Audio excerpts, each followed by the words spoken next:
मेवात की पाक सरजमी पर मैं रमज़ान आप सभी का बहुत स्वागत करता हूं। इस वक्त की खबर की ओर सीधे रुख करते हैं। दर्शकों, आपके लिए बता दें, मेवात पब्लिक स्कूल सिकरावा खंड पुनहना जिला नूह में रमज़ान मुबारक और होली मिलन समारोह कार्यक्रम का आयोजन किया गया। कार्यक्रम में रमज़ान माह की मुबारकबाद के साथ साथ फूलों की होली खेली गई।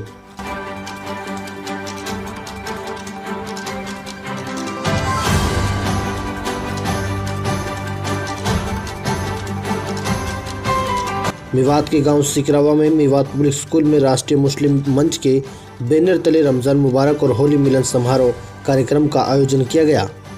कार्यक्रम में मुख्य अतिथि राष्ट्रीय संगठन मंत्री श्री तुषारकांत हिंदुस्तानी जी ने आमजन को गले मिलकर रमज़ान की मुबारकबाद दी। कार्यक्रम में उपस्थित सभी लोगों ने मुख्य अतिथि तथा सभी सह अतिथियों सुश्री असरा अख्तर शशिकांत जी के साथ फूलों की होली खेली गई।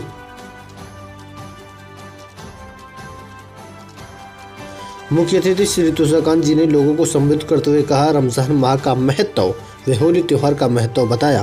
उन्होंने कहा कि हिंदुस्तान की धरती पर बसने वाले सभी लोगों की संस्कृति जड़ें एक हैं। उन्होंने कहा कि हमारी साझी विरासत हिंदुस्तान की सबसे बड़ी ताकत है। जो भी शब्द बोलूंगा उसके पीछे आप सबने हिंदुस्तानी तहजीब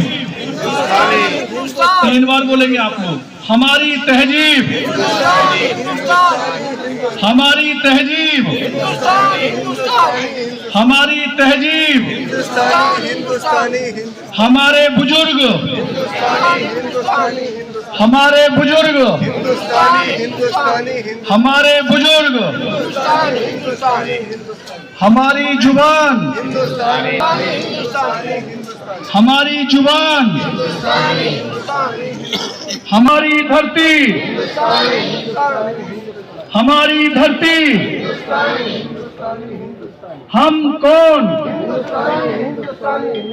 हम कौन, हम कौन। सम्मानित मंच और भगवान श्री कृष्ण, उनकी क्रीड़ा भूमि, वीरों की धरती, शहीदों की धरती, महापुरुषों की जमीन, ऐसे मेवात के अंदर मेरी हौसला अफजाई करने वाले सामने मेरे बड़े बुजुर्ग, मेरे नौजवान साथियों, जय हिंद, जय हिंद, जय हिंद। ये नारा मैंने इसलिए लगवाया है, हम जिस विद्यालय के अंदर बैठे हैं, जो एंकरिंग कर रहे थे, उनके द्वारा जानकारी लगी, उनके दादाजी जिस सेना के अंग थे, उस सेना के commander in chief Netaji Subhash Chandra Bose जब सिंगापुर से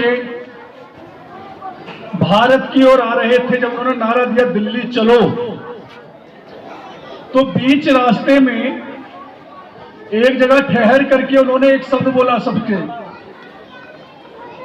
कमांडर बैठे थे, ब्रिगेडियर बैठे थे, कर्नल बैठे थे, लेफ्टिनेंट बैठे थे, उन सबसे कहा कोई एक ऐसा शब्द जिसमें हमारा मिशन भी हो, जिसमें हमारा मकसद भी हो और जिसमें हमारी मंजिल भी हो, ऐसा कोई एक शब्द चुन करके दिया जाए जिसको हम नारे के रूप में भी, अपने मिशन के रूप में भी, अपनी मंजिल के रूप में भी और अपने मकसद के रूप में इस्तेमाल कर सके। तो वहीं पर ही बुलंदशहर जिले के अंदर खुर्जा के रहने वाले कैप्टन आबिद हसन साहब, उन्होंने एक स्वर से एक शब्द बोला, जय हिंद। तो ऐसे वीरों के सम्मान के लिए, महापुरुषों के बलिदान के सम्मान में नेताजी सुभाष चंद्र बोस के निर्देशानुसार, वर्तमान संविधान के संकेतानुसार हम सबका अभिवादन का एक शब्द है जिसका नाम है जय हिंद। तो उन सबको सम्मान देने के लिए मेवात की धरती चूंकि वीरों की धरती है, बलिदानियों की धरती है, उन सबको खिराजे अकीदत के रूप में हम सब पर बोलेंगे जय हिंद, जय हिंद, जय मेरा सौभाग्य है, जून 2014 में पहली बार मेवात की धरती पर आया था। आज 2024 है, पूरे 10 साल बाद मुझे इस धरती को स्पर्श करने का सौभाग्य मिला है।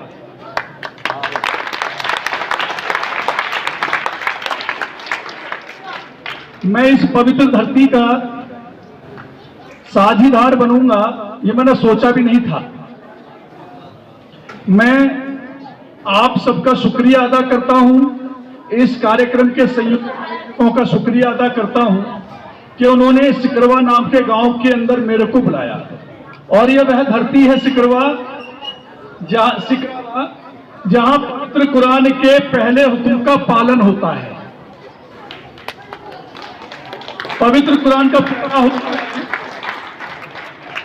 रमजान का महीना शुरू हो रहा है, कुरान का जिक्र ना हो तो फिर तो बेकार है, क्योंकि रमजान का पदार्पण जो हुआ था, अवतरण जो हुआ था, वो रमजान के पवित्र महीने में ही हुआ था। और जिसका मैं जिक्र कर रहा हूं, सबसे पहला शब्द रमजान के महीने में ही यही आया था। उसके बाद 3 महीने बाद दूसरा शब्द आया था, इकरा बिस्मी रब्बिकल लजी खल्क। उठो और पढ़ो। कुरान के हुक्म का जिस गांव ने पूरे मनोयोग से पालन किया है, वह यही गांव है। इसलिए इस गांव के सम्मान के लिए आप सबके द्वारा ताली बजा करके पुनः इनको धन्यवाद प्रेषित किया जाए, ऐसा मैं आप सबसे प्रार्थना करता हूं। इनकी हौसला अफजाई हो, आने वाले कल में पवित्र कुरान के इस हुक्म का पालन मर्दों के साथ साथ औरतों पर भी लागू हो, ऐसा मैं ईश्वर के श्री चरणों में प्रार्थना करता हूं।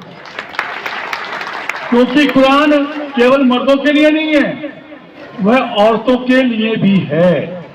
इसलिए इकरा बिस्मी रब्बिकल लजी खल्क का जो आदेश है, वह सब पर लागू हो और किसी से भी पवित्र कुरान की, क्या बोलते हैं उसको, तिलावत नहीं, यानी कुरान के खिलाफ जाना, बेअदबी ना हो। क्योंकि कुरान के हुक्म को न मानना कुरान की बेअदबी है। और हमें ऊपर वाला मालिक परमेश्वर हम सबको इस गुनाह से बचाने में हम सबकी मदद करे। मैं अपनी बात पर आता हूं। बहुत सारी बातें हैं, अपनों के बीच में हूं, और मन की बातें अपनों में ना हो तो फिर अपनापन नहीं होता है। फिर तो हम मेहमान के रूप में हैं और परायों के बीच में हैं।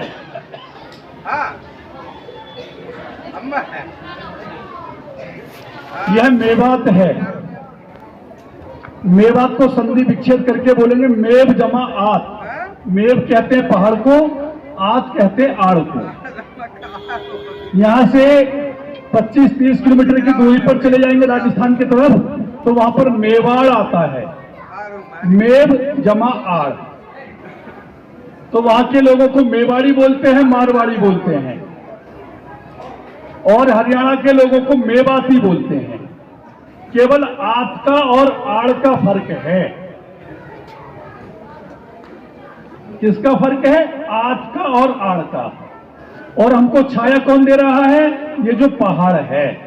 अगर ये पहाड़ नहीं होता तो हमारी जिंदगी नहीं होती।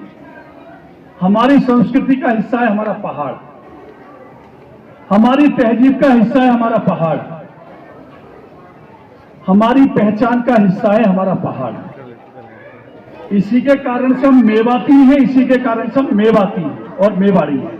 अगर मेव यानी पहाड़ नहीं होगा, हमें कौन जानेगा साथ? तो इसकी सुरक्षा, इसकी हिफाजत की जिम्मेदारी भी हम सब मेवों पर है। और इसकी हिफाजत तभी होगी जब पहाड़ की तहजीब और संस्कृति हमारे दिमाग में और दिलों में होगी, जिसके लिए अभी डॉक्टर खालिद साहब ने थोड़ा सा हम सबके सामने फरमाया है। जो एंकरिंग कर रहे थे उन्होंने भी विषय रखा है, मेरे आप सबके दादा परदादा, वह कोई विदेश से नहीं आए थे साहब, सब हिंदुस्तानी थे। इस मेवात की, मेवाड़ की धरती के थे और अल्लामा इकबाल साहब के शब्दों के आधार पर नूहे नबी का ठहरा आकर जहां सफीना, मेरा वतन वही है, मेरा वतन वही है, मेरा वतन वही है। मैं जब पहली बार मेवात की धरती पर आया था तो नूह की धरती पर कदम रखा और जब वहां हैंडपंप लगा हुआ था, मैंने पानी पीने का प्रयास किया तो पानी नहीं पिया गया मेरे से, पानी खारा था। मालूम लगा पानी खारा क्यों है, तो बुजुर्ग थे, उन्होंने कहा कि जी हमें भी नहीं मालूम, जब हम पैदा हुए थे हमारे दादा भी हमको बताया करते थे धरती का पानी खारा है। हम सब हजरत नूह की औलादों में से एक औलाद है। जब धरती पर जल प्रलय हुई थी, पानी ही पानी हो गया था और उस समय की हिस्ट्री को हम उठा करके देखेंगे तो हरियाणा की धरती पर कुरुक्षेत्र भी आता है। हरियाणा की धरती से कुरुक्षेत्र से पार करके जब हम हिमाचल की तराई में जाएंगे ऊपर की ओर, तो वहां पर एक जगह मिलती है जहां पर हजरत नूह अपना सफीना लेकर के चले थे। तो ये जो नूह है, जब हम हिस्ट्री में जाएंगे कहीं ना कहीं हजरत नूह की किश्ती इस रास्ते से होकर गुजरी थी। इस पर हमें ध्यान देने की और इस पर रिसर्च करने की आवश्यकता है, इस क्षेत्र का नाम नूह ही क्यों पड़ा। इसलिए अल्लामा इकबाल साहब ने कहा होगा, नूहे नबी का ठहरा आकर जहां सफीना, मेरा वतन वही है, मेरा वतन वही है, मेरा वतन वही है। यानी दुनिया की पहली शुरुआत हजरत आदम के श्री चरणों से होती है।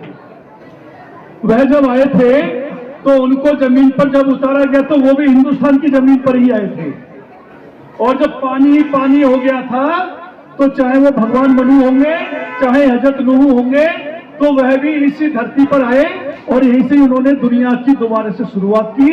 इसलिए मेरे आप सबके बुजुर्ग, चाहे बुजुर्गान दीन होंगे, श्री तुषारकांत हिंदुस्तानी जी तथा सह अतिथि व सभी आम लोगों ने मिलकर संकल्प किया कि हम वतन से, तहजीब से, बुजुर्गों से एक थे, एक है और हमेशा एक ही रहेंगे।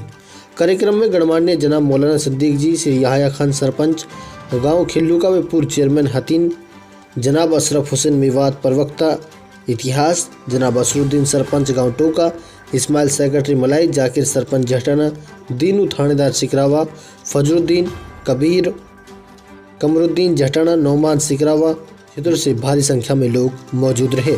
कार्यक्रम का मार्गदर्शक श्री ताराचंद पलवल, कार्यक्रम संयोजक मास्टर आबिद हुसैन सिकरावा, मोहसिन खान जहटाना, सुरेंद्र कुमार उर्फ Sonu, Suresh Kumar Jahtana, Mewat police school management committee ने किया और भी अन्य गणमान्य लोग मौजूद इस कार्यक्रम में रहे। तमाम बातों में दर्शकों इतना ही, दीजिए इजाज़त। खुदा हाफिज, नमस्कार।